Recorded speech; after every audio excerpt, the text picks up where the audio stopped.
তো নমস্কার বন্ধুগুলা। তো অনেক দিন পরে আসিলাম একটা ভিডিও নিয়ে, খুবই গুরুত্বপূর্ণ ভিডিও হওয়ার চলেছে। তো ভিডিওটা শেষ অবধি দেখিবেন, তাহলে অনেক কিছু শিখতে পারবেন। তো ভিডিওটার করার উদ্দেশ্য একটাই। তো আমায় কিন্তু অনেকটা সমস্যার সম্মুখীন হচ্ছি, যেটা হচ্ছে চা বাগানের বিশেষ করে দেখা দিয়েছে।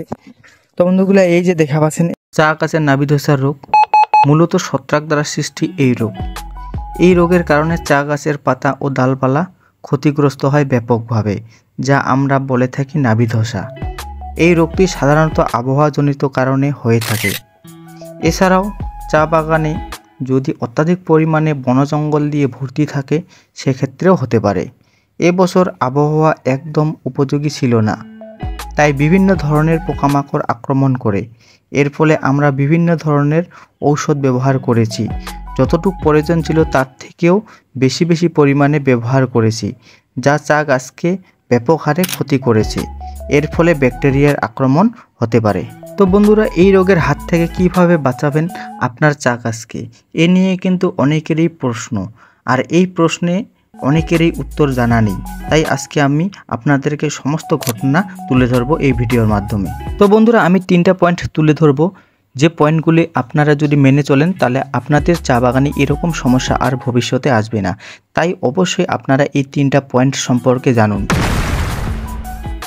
তো ভিউয়ার্স, 1 নাম্বার পয়েন্ট, ঔষধ ব্যবহার করার আগে চা বাগানে বড় বড় ড্রেন খনন করুন।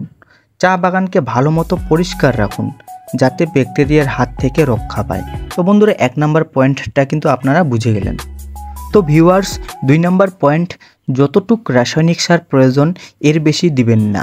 যেখান থেকে কীটনাশক সংগ্রহ করেন, যে পরিমাণে লিখে দেওয়া হয় এর বেশি দিবেন না, নয়তো গাছের ক্ষতি হতে পারে। তো বন্ধুরা, 3 নাম্বার যে পয়েন্টটা আমি বলতে চলেছি, সেই পয়েন্টটা অবশ্যই গুরুত্বপূর্ণ।